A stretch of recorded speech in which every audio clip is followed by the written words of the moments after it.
Ahí está. Para los que no pueden estar, ahora van a poder por lo menos ver la grabación. Oremos. Señor Jesucristo, cada uno de nosotros está agradecido a ti por todo lo que hiciste para salvarnos, pero también por darnos fe y crecer nuestra fe en ti y nuestro conocimiento de tu palabra en estos cursos de Academia Cristo.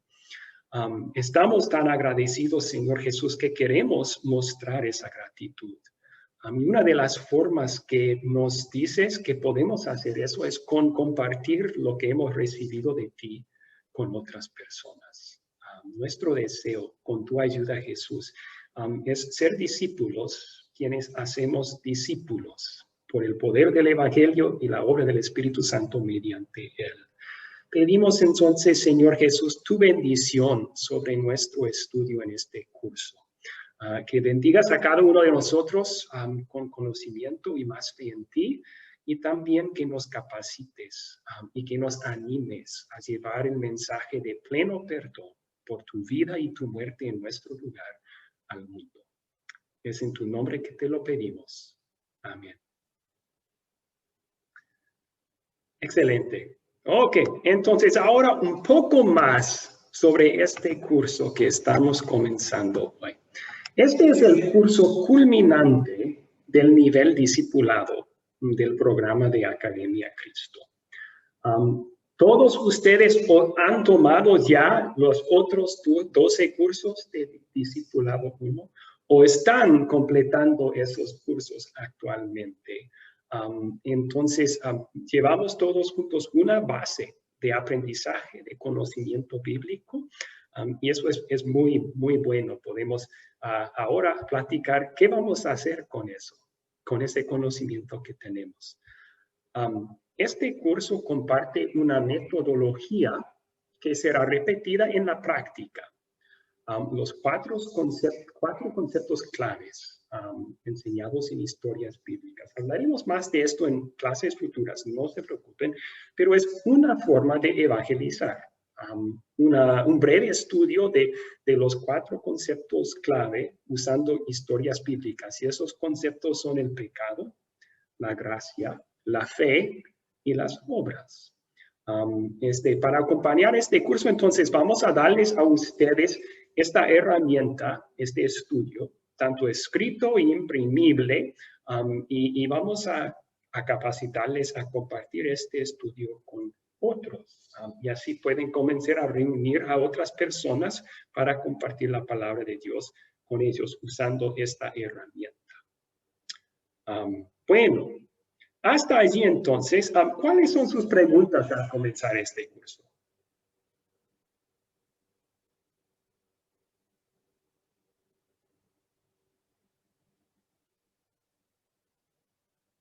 ¿Alguna pregunta?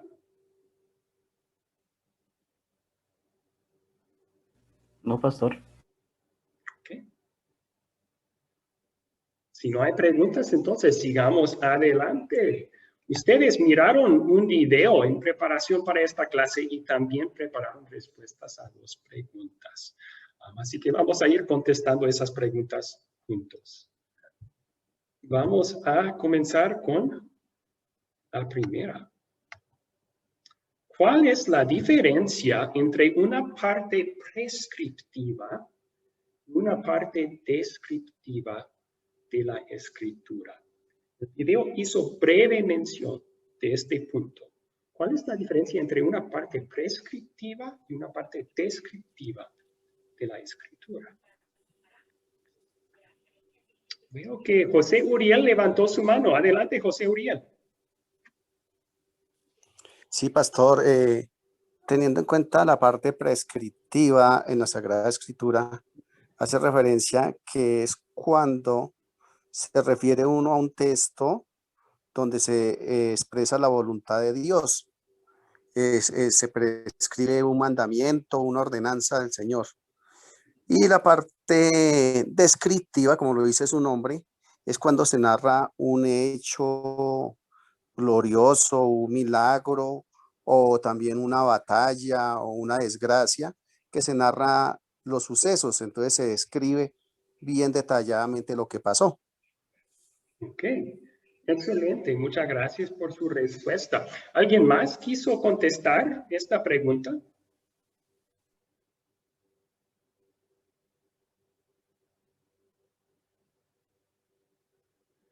Alejandro, perdón, Carlos Humberto. Carlos Humberto, adelante.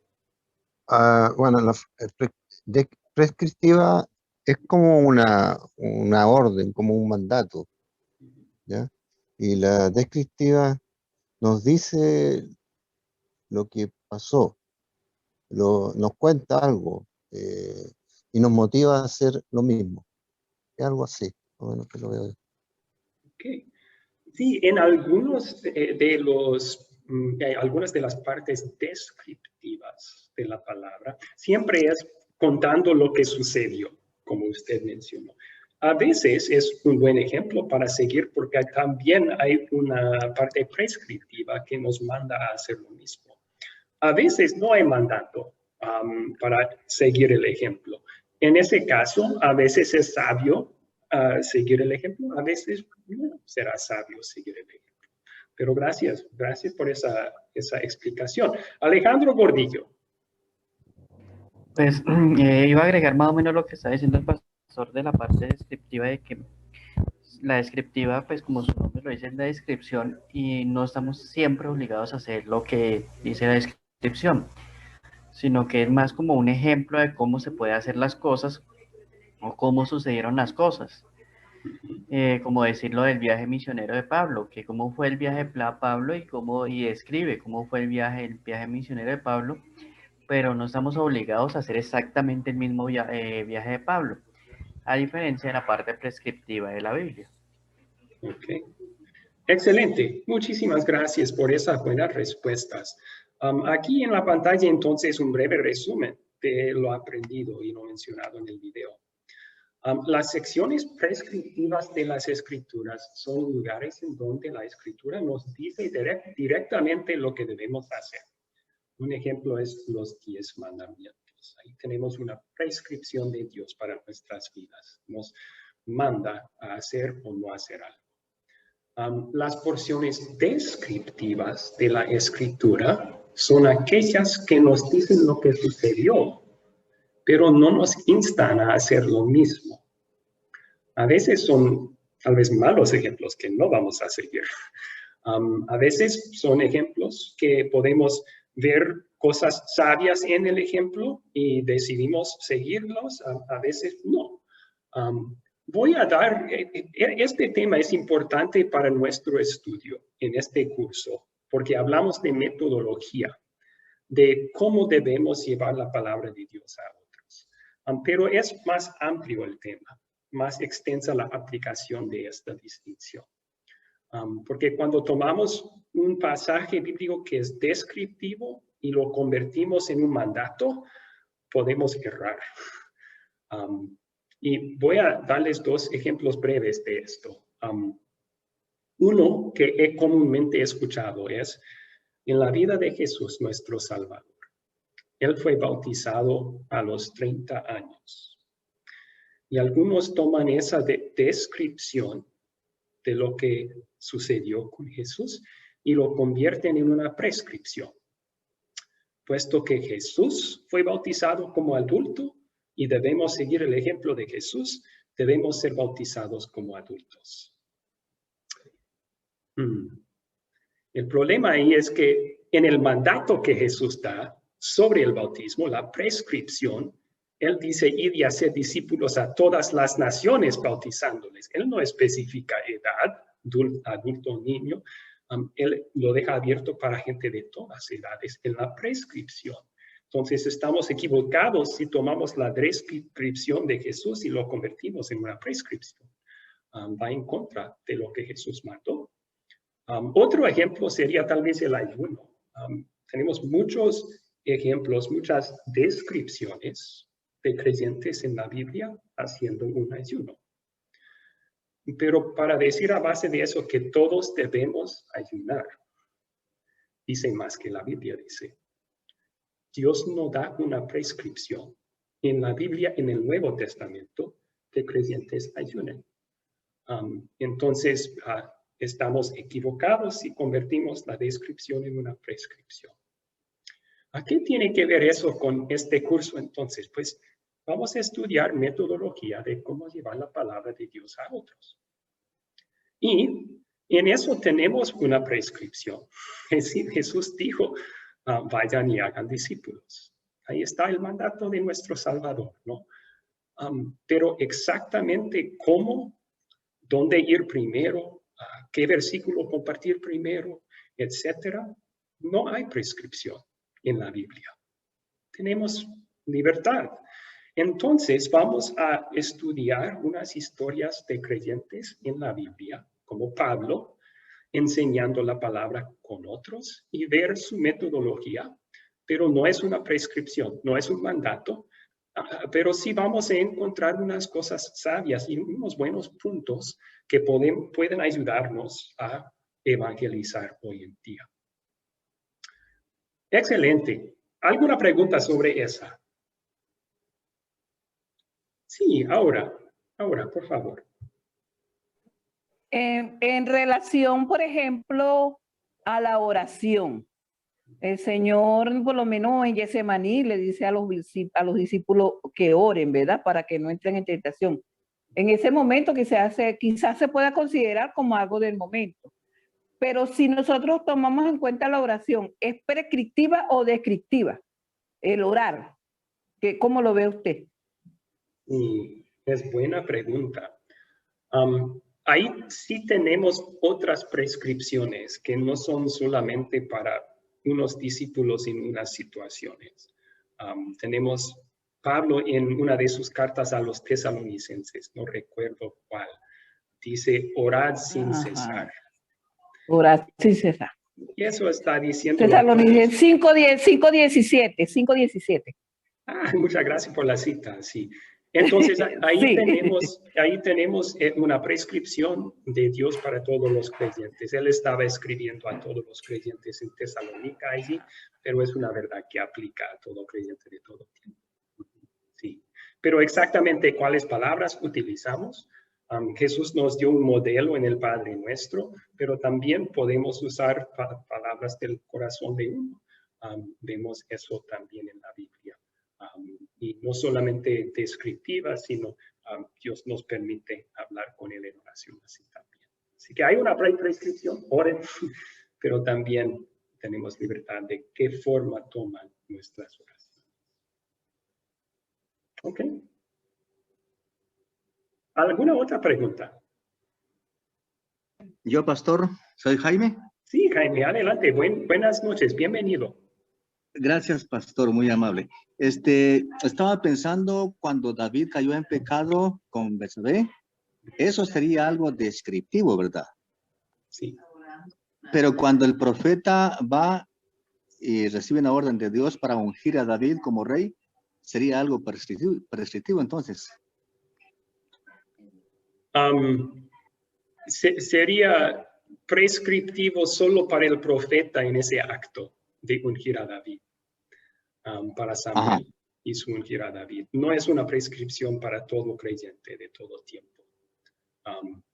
O sea, no hay un mandato que todos vayamos para ungir a otros reyes. Sí. Oh, excelente. Gracias, pastor, muy amable. Okay. Gracias a usted. Bueno, vamos a continuar con la siguiente pregunta. Entonces, si tienen más preguntas sobre esta distinción importante, pueden hacerlas al final de la clase. Tenemos que continuar. ¿Okay? ¿Cómo describiría usted el método de Pablo mientras él buscaba hacer discípulos? Ustedes leyeron Hechos 13 y 14, también vieron el video que resaltó ciertas secciones, su tiempo en Antioquía en particular. ¿Qué aprendieron ahí sobre el método de Pablo mientras buscaba hacer discípulos? A ver, yo tengo a dos manos levantadas. Vamos a comenzar con Aura. ¿Aura quiere contestar esta pregunta? Voy a intentar, porque estaba alzada, porque no hallaba cómo bajarla. Ok. Sí, el método de Pablo él empezó, diría yo, de una manera prescriptiva, tomando en cuenta la enseñanza, trayendo la ley, hablándole a los judíos directamente. Pero yo imagino que cuando él va a la enseñanza, cuando ya él sale de la sinagoga, que va a los gentiles, tendría que hablarle de una manera más libre, para hacerse entender, porque por lo menos yo soy una mujer cristiana ahorita, quizás alguien me hable de los 10 mandamientos, yo entiendo, alguien me hable de la ley, yo entienda, pero hace unos años alguien me iba a hablar de los 10 mandamientos y a lo mejor no sabía del bautismo y no sabía de nada, ¿verdad? Porque yo no me crié en un hogar cristiano. Entonces Pablo utilizó ambos métodos, pero yo pienso que al final, cuando fue a los gentiles, él usó el segundo. Pues. Ok. Fue más descriptivo, pues, que prescriptivo. Bueno, y en esa es mi opinión, ¿no? Yo espero la enseñanza. Ok, sí, gracias. En toda la metodología de Pablo vemos la prescripción para él también era ir a predicar el evangelio de Jesús, principalmente entre los gentiles. Pero en la descripción vemos su metodología y eso variaba de un lugar a otro y también su mensaje, aunque siempre era el mismo evangelio, lo hizo más apropiado para la audiencia que tenía frente a él. Y hablaremos más de eso en unos segundos.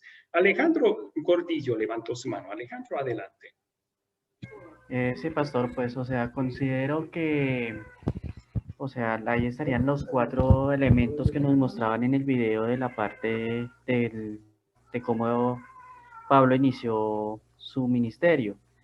Pues, o sea, primero que todo, iniciando con aquellas personas que sabían sobre Jesús, que conocían a Jesús, él los fortaleció más en la palabra.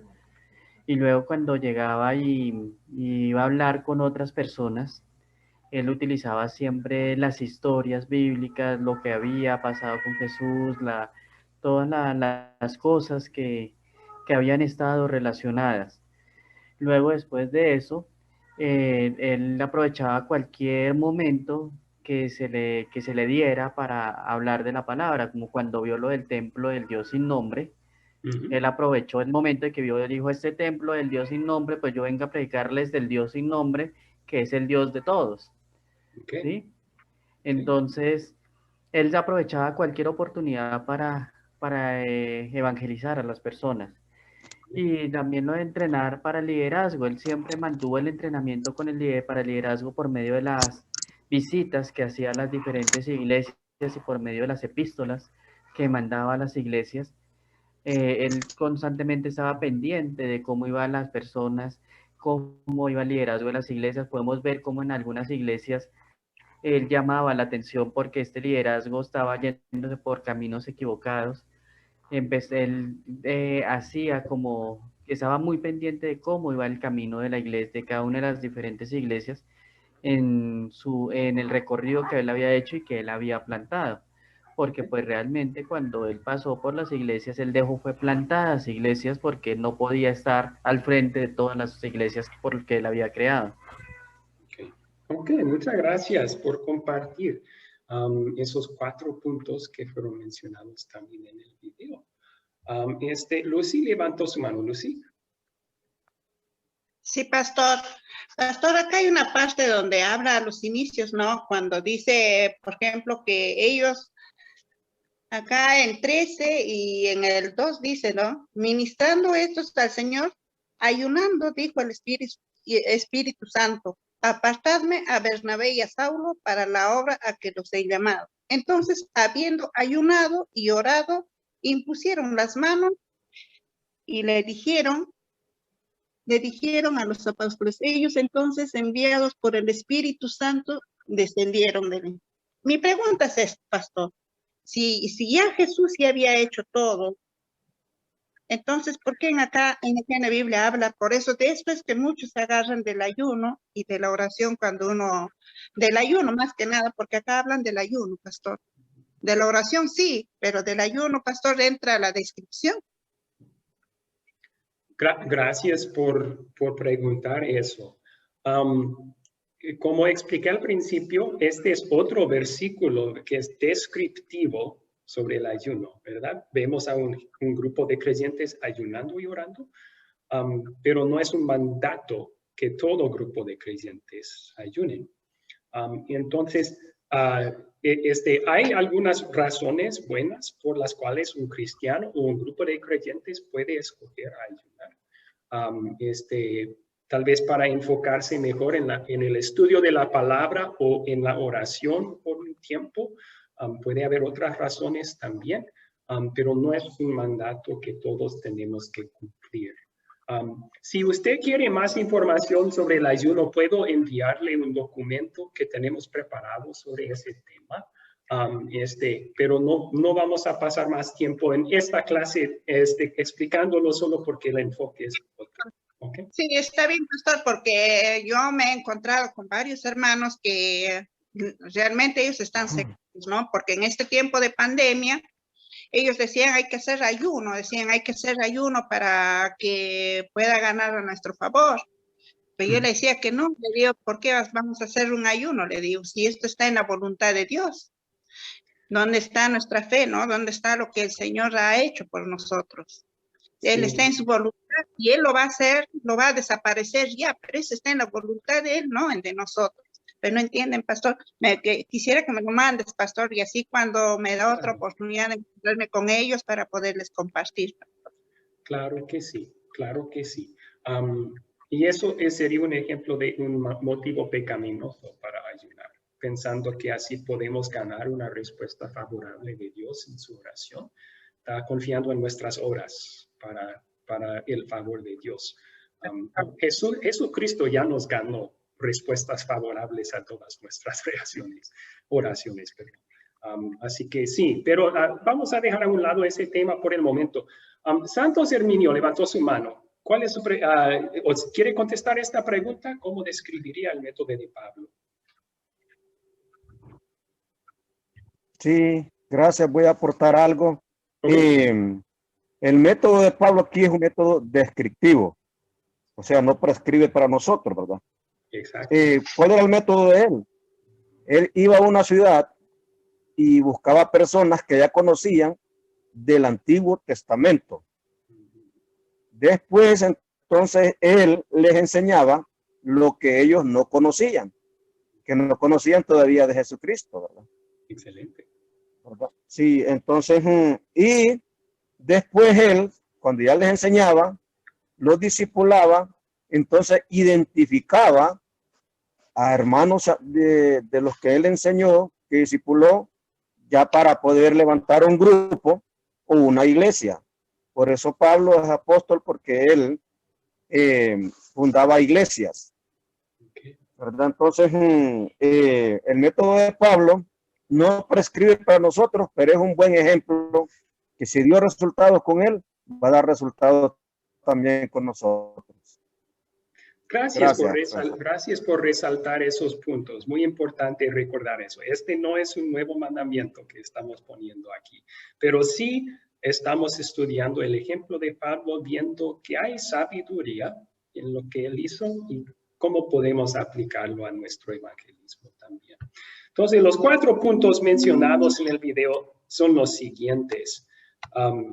El primer paso de Pablo era acudir a aquellos que ya tenían un poco de conocimiento de las escrituras del Antiguo Testamento.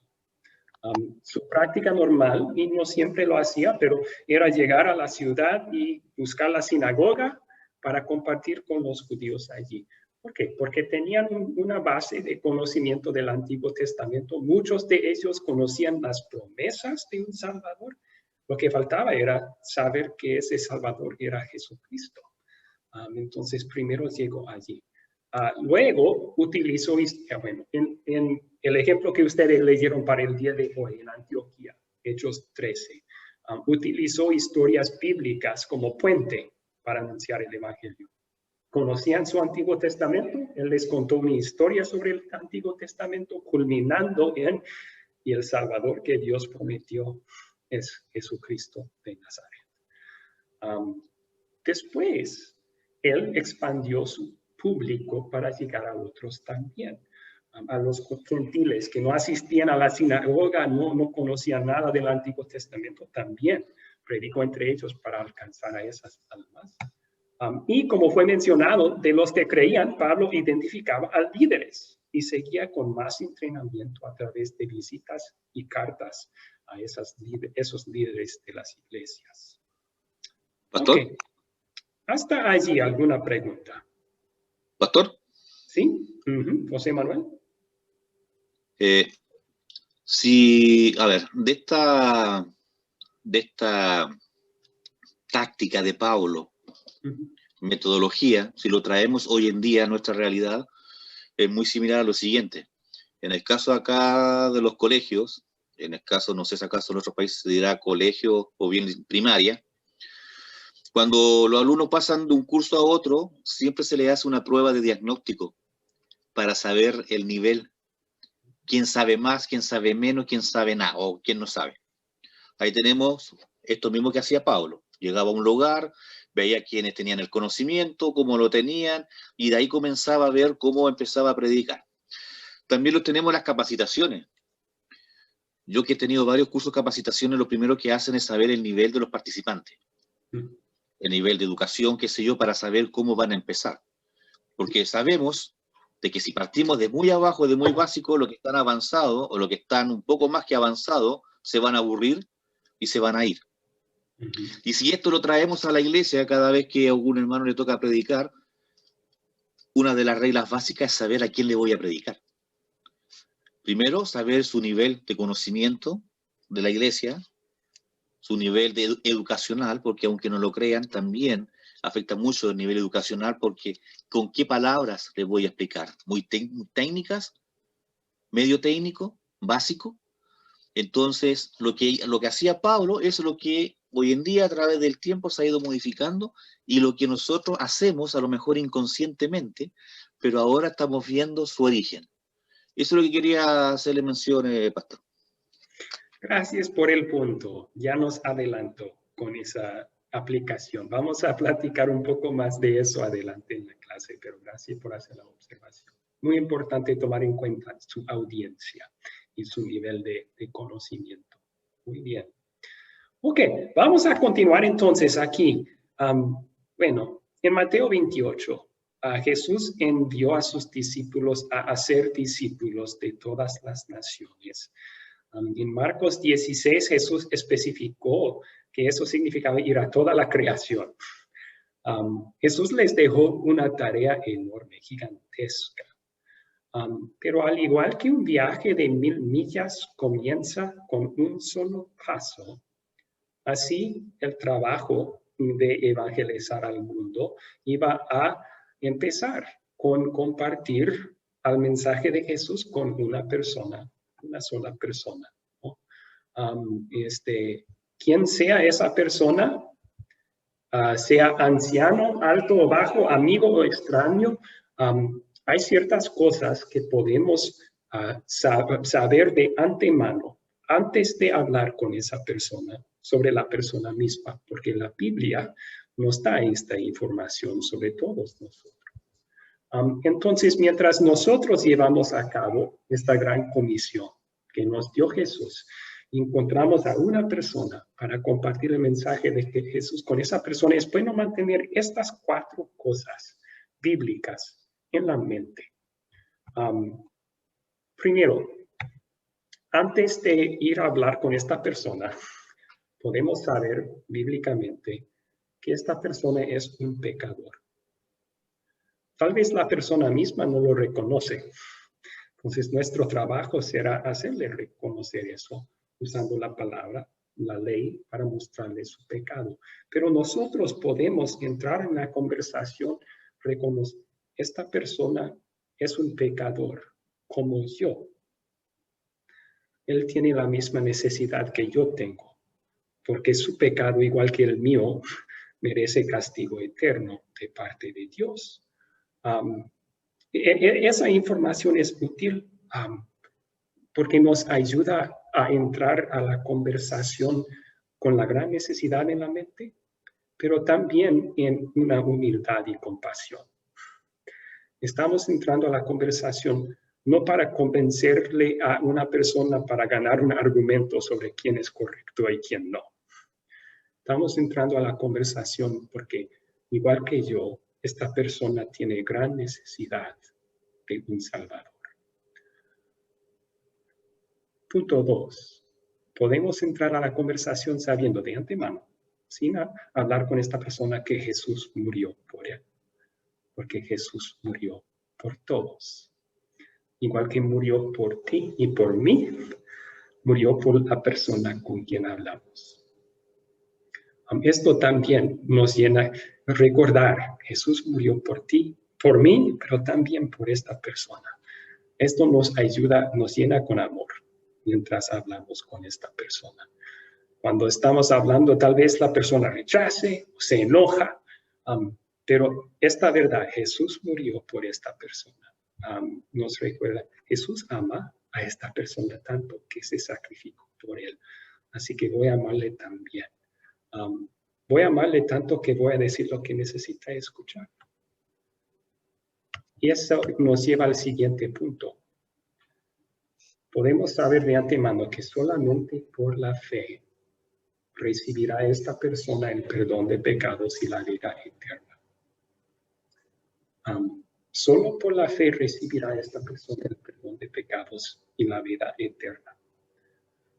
Esto nos recuerda que la meta de la conversación es que el Espíritu Santo obre fe en el corazón de la otra persona. Y puesto que Dios utiliza su palabra para obrar esa fe, vamos a querer compartir la palabra en esa conversación. Ese es el siguiente punto. Dios obra a través de su palabra. Podemos recordar eso antes de cualquier conversación con cualquier persona que tenemos sobre Jesús. Dios obra a través de su palabra. La palabra de Dios es poderosa y eficaz. Cumple los propósitos de Dios cuando lo compartimos. Eso nos quita la presión cuando estamos evangelizando. No me toca a mí obrar fe en el corazón de esa persona. Yo no puedo hacerlo. No soy capaz de hacer eso. Solo Dios puede hacer. Pero Él me ha dado la herramienta poderosa por medio de la cual Él obra la fe. Y es el Evangelio. Es la palabra. Así que mi mensaje es simplemente compartir el mensaje.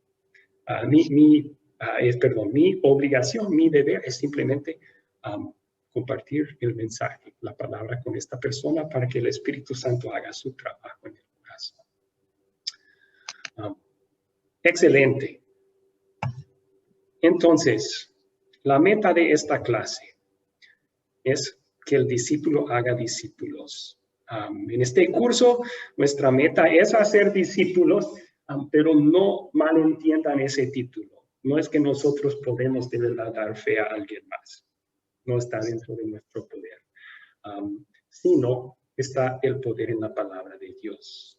Así que confiando en Dios y en sus promesas, compartimos esa palabra con otros y Dios, el Espíritu Santo, hace su trabajo en los corazones de los que lo escuchan.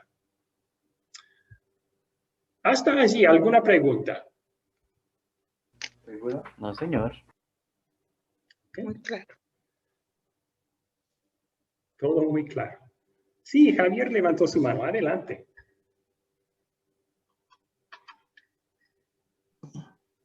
Pastor, un comentario. Por Y favor. nomás es lo que usted acaba de decir. El hacer discípulos no los hacemos nosotros, los hace la palabra de Dios. Eso hace rato usted dijo, nos quita un peso al evangelizar, porque pensamos que cuando hablamos a otra persona del evangelio, de la palabra de Dios, y no acepta la palabra de Dios, nos sentimos a veces frustrados como seres humanos. Y no es nuestra obra, es la obra de Dios a través del Espíritu Santo. Excelente, excelente. Sí, gracias por compartir ese comentario. Alejandro Gordillo levantó su mano también. Alejandro.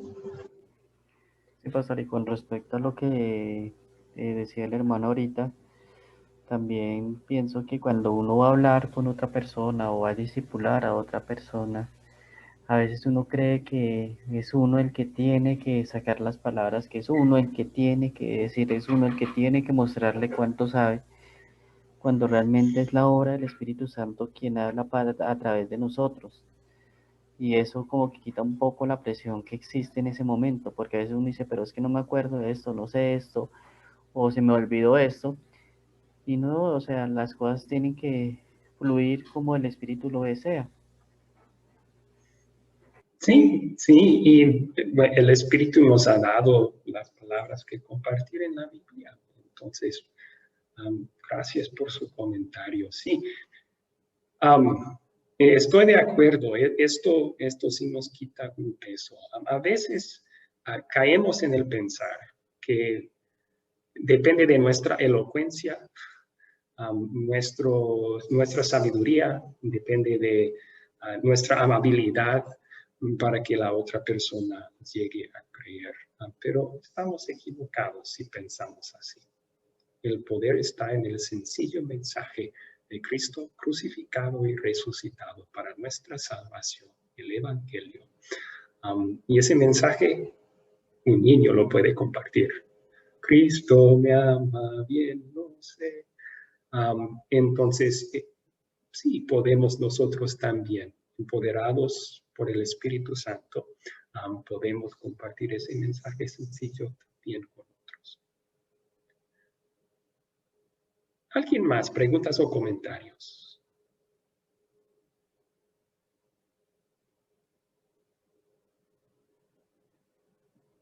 Ok. Continuemos entonces.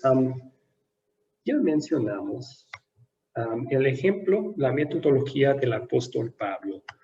Y vamos a seguir estudiando eso y aplicándolo a nuestro evangelismo también. Les recuerdo que no es una prescripción, es una descripción, pero vamos a estudiar esto y decir qué sabiduría vemos en hacer algo semejante en nuestro evangelismo hoy en día. Así que de estos 4 puntos, esta noche vamos a enfocarnos en el primero. Comenzar con los que ya saben algo de Jesús. No necesariamente creen en Él como Salvador, pero saben algo de Jesús. Han escuchado el nombre de Jesús, han visto imágenes de Él muriendo en una cruz o haciendo un milagro. Saben algo de Jesús. Vamos a considerar esta pregunta primero. Pablo fue llamado directamente por Dios para anunciar entre los no judíos el evangelio de las insondables riquezas de Cristo. Eso es lo que él dijo sobre su llamado en Efesios capítulo 3, versículo 8.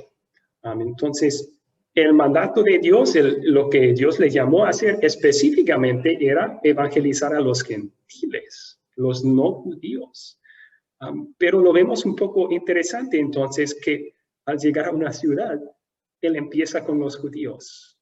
Empieza en la sinagoga, donde había judíos, pero también gentiles conversos al judaísmo. ¿Por qué empezó allí? ¿Qué piensan? ¿Qué piensan de esto? ¿Por qué empezó Pablo en sinagogas? A veces, no siempre, pero muchas veces.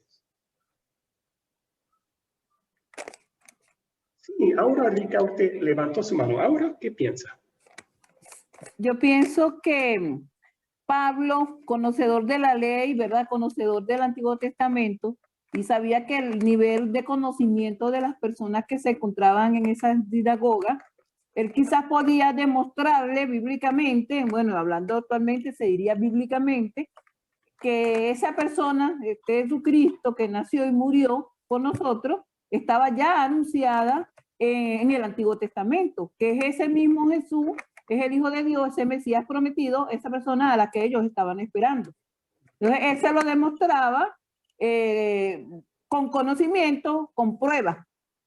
Por lo menos le hacía la presentación. Entonces, yo pienso que allí muchas personas, el Espíritu Santo hacía la obra en ellos, reconocían ese Salvador, reconocían ese Mesías y llegaban a ser cristianos. Bueno, esa es mi opinión. Ok. Muchas gracias, muchas gracias. Llegaba él primero a donde Ya tenían una base de conocimiento del Antiguo Testamento sobre el Salvador prometido. Excelente. También José Uriel levantó su mano. Adelante, José Uriel. Sí, pastor, es que está intermitente el internet, no sé si me escuchan bien.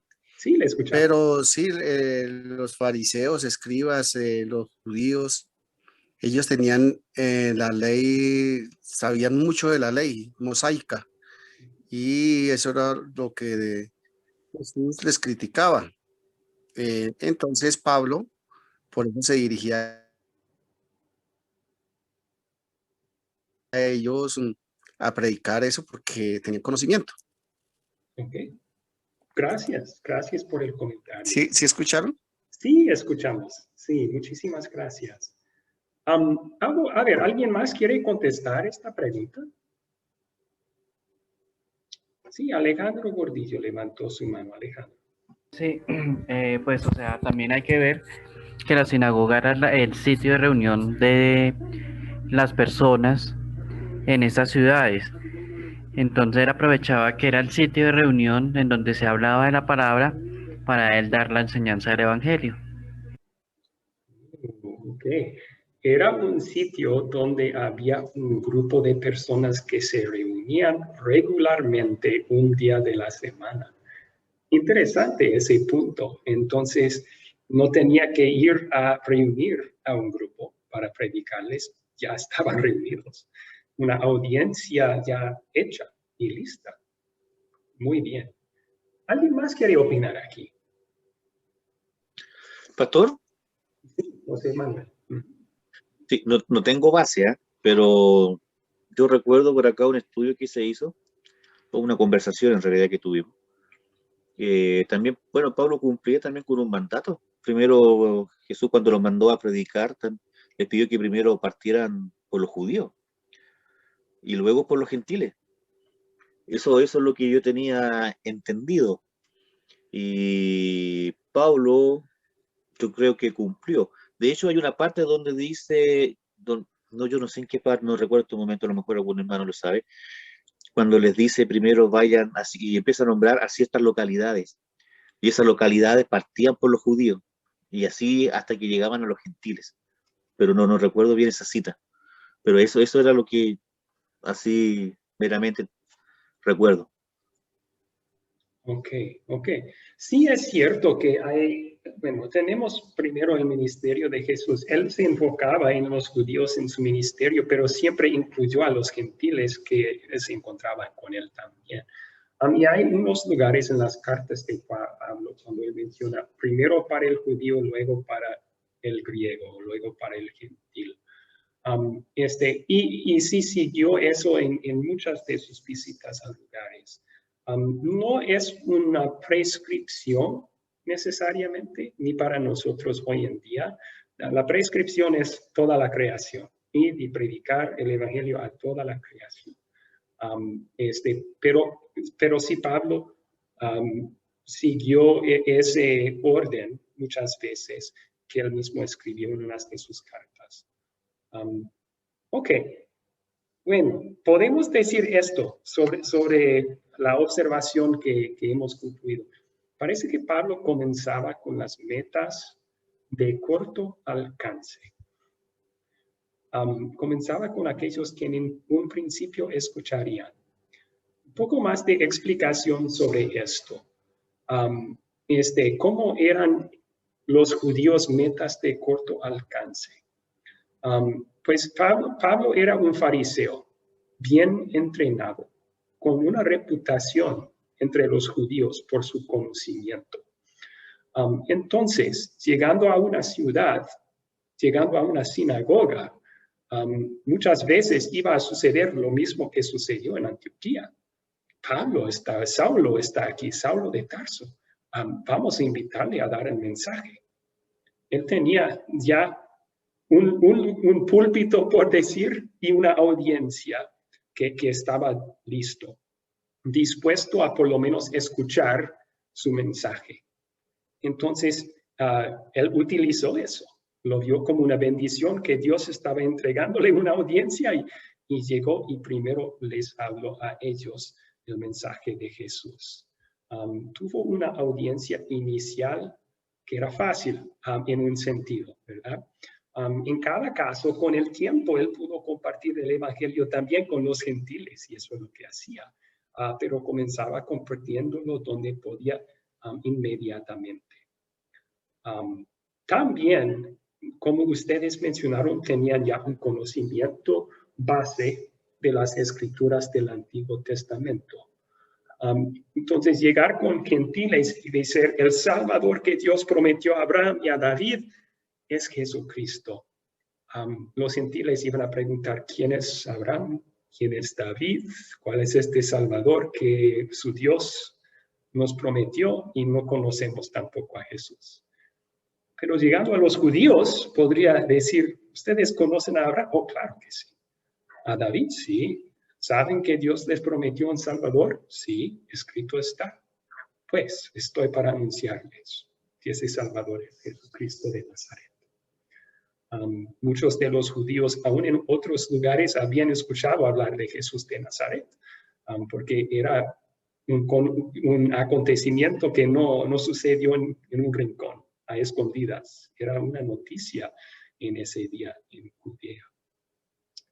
Ok, hasta allí entonces. Una pregunta más entonces.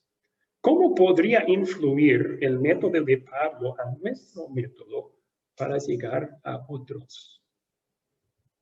¿Qué piensan? ¿Qué podemos aprender de lo que Pablo hizo para nuestro evangelismo? No una prescripción, pero sabiduría en la descripción de lo que hacía Pablo.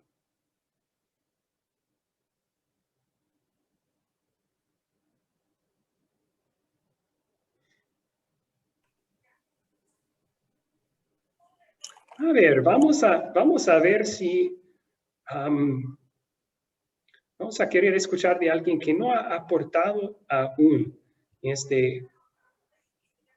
Roberto Carvajal, ¿qué piensa usted? ¿Alguna lección que podemos aprender de el método de Pablo aquí? Sí, profesor. Lo primero que Pablo captaba a las personas que ya conocían algo de la palabra del Antiguo Testamento, entonces podíamos aprender eso inicialmente y después empezar a enseñar a otros. Eso me parece importante en el método de Pablo. Ok, excelente. Y si pensamos en eso, o sea, en nuestro alrededor aquí en Latinoamérica, casi todos tienen algún conocimiento de Jesús y quién era, ¿no? Por lo menos han escuchado el nombre de Jesús, han visto a él en una cruz, tal vez en imágenes o en literatura. Tienen algo de conocimiento de Jesús. Eso es de gran ayuda para nosotros. Cuando decimos, ¿sabes quién era Jesús? A lo mejor, por lo menos van a decir, sí, yo escuché que van a tener un poco de conocimiento de base. Sí.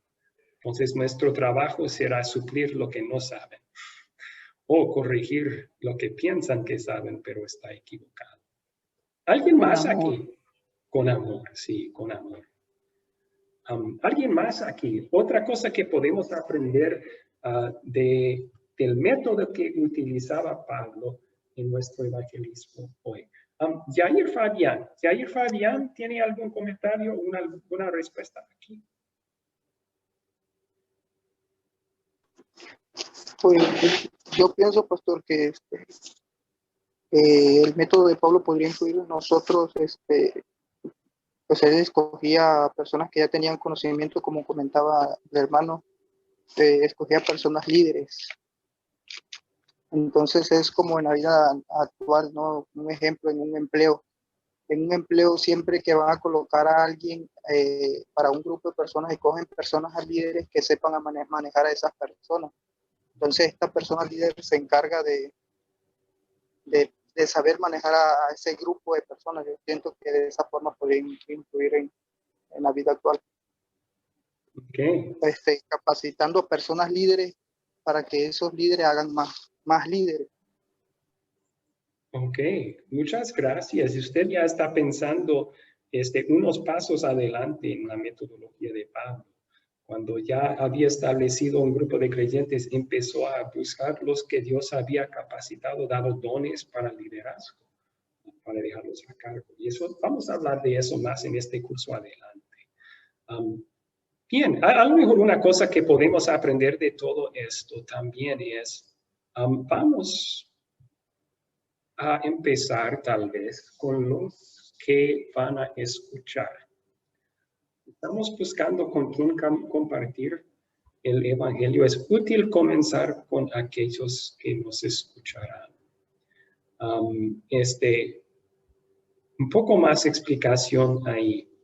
En el contexto de Pablo, cuando él llegaba a una ciudad nueva, las personas que iban a escuchar su mensaje, por lo menos al inicio, estaban reunidos en la sinagoga. Entonces, tal vez la pregunta que debemos preguntarnos a nosotros mismos es, ¿quién estaría dispuesto a apartar un tiempo para que pueda yo compartir el evangelio con él, con ella? ¿Quién estaría dispuesto por lo menos aceptar la invitación de escuchar lo que tengo que decirle? Y eso nos va a llevar a la siguiente pregunta que vamos a considerar. Así que si alguien fuera a querer compartir el evangelio, ¿con quién recomendaría comenzar? Está muy bien salir al mercado y empezar a hablar de Jesús con desconocidos. No es malo eso, ¿ok? No me malentiendan, eso es buen evangelismo y Dios obra por medio de la palabra predicada así.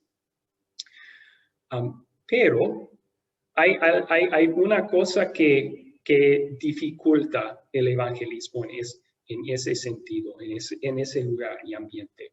No te conocen.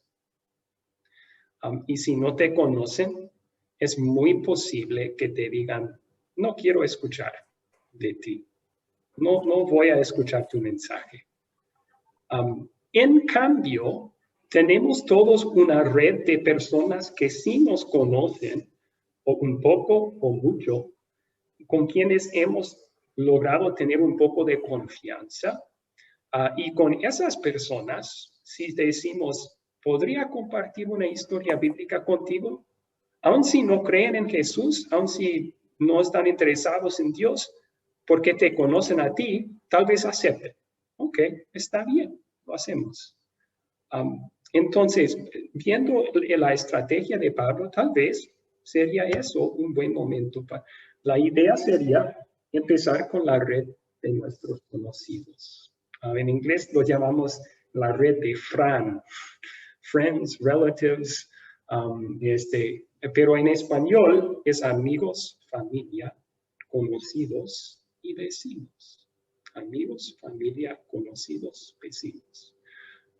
Y nuestra recomendación en este curso es que las personas comiencen buscando estas oportunidades que están a corto plazo, que tal vez ya tenemos una audiencia que estaría dispuesta a escuchar lo que vamos a decir. Bien. ¿Hasta aquí alguna pregunta, amigos?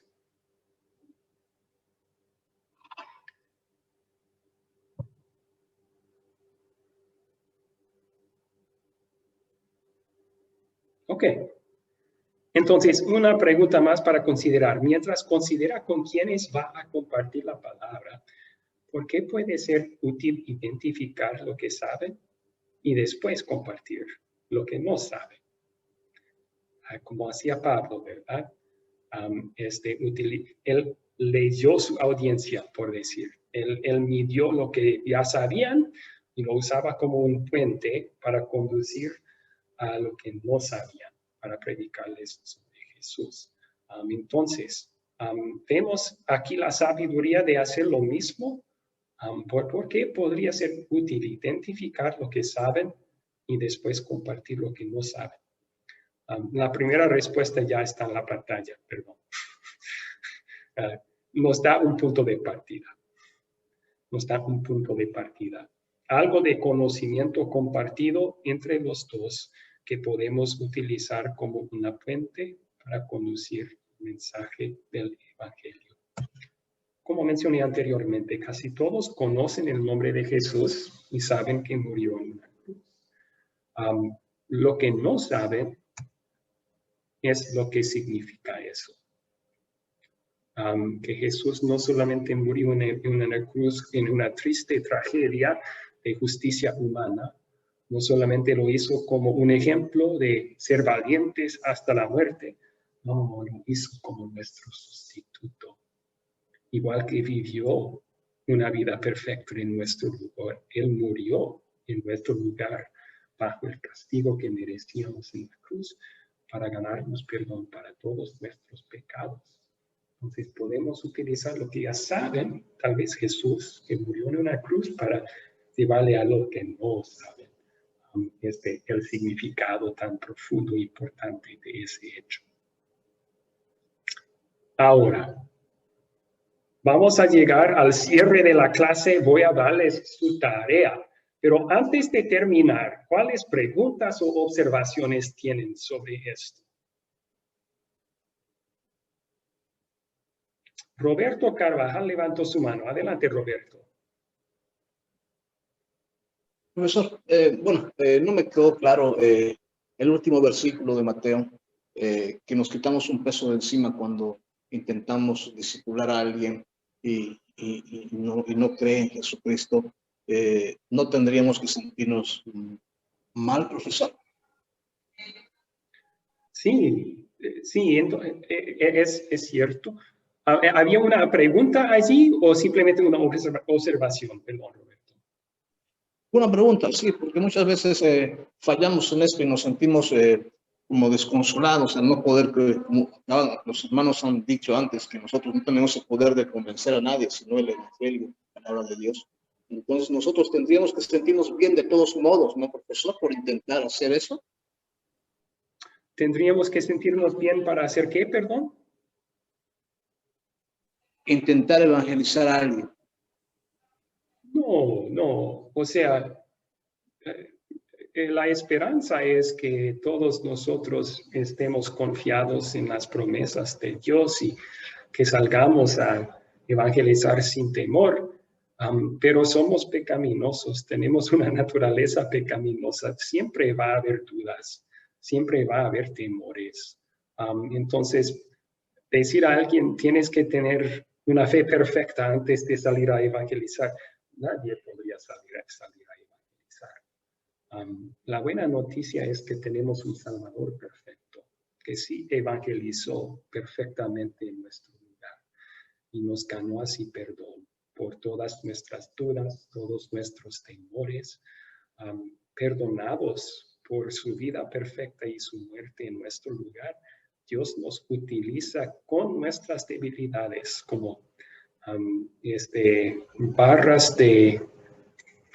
vasijas de barro, como dice Pablo en 2 Corintios 4. Nos utiliza para compartir el tesoro del Evangelio con el mundo. Entonces, uno no tiene que estar sin temores, sin dudas antes de ir a evangelizar.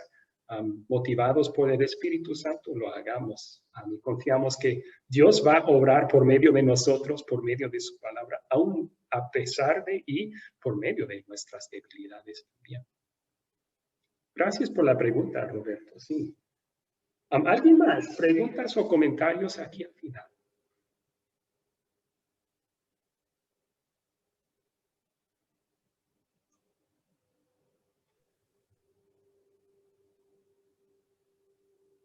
Ok, amigos, pues entonces la tarea, su tarea.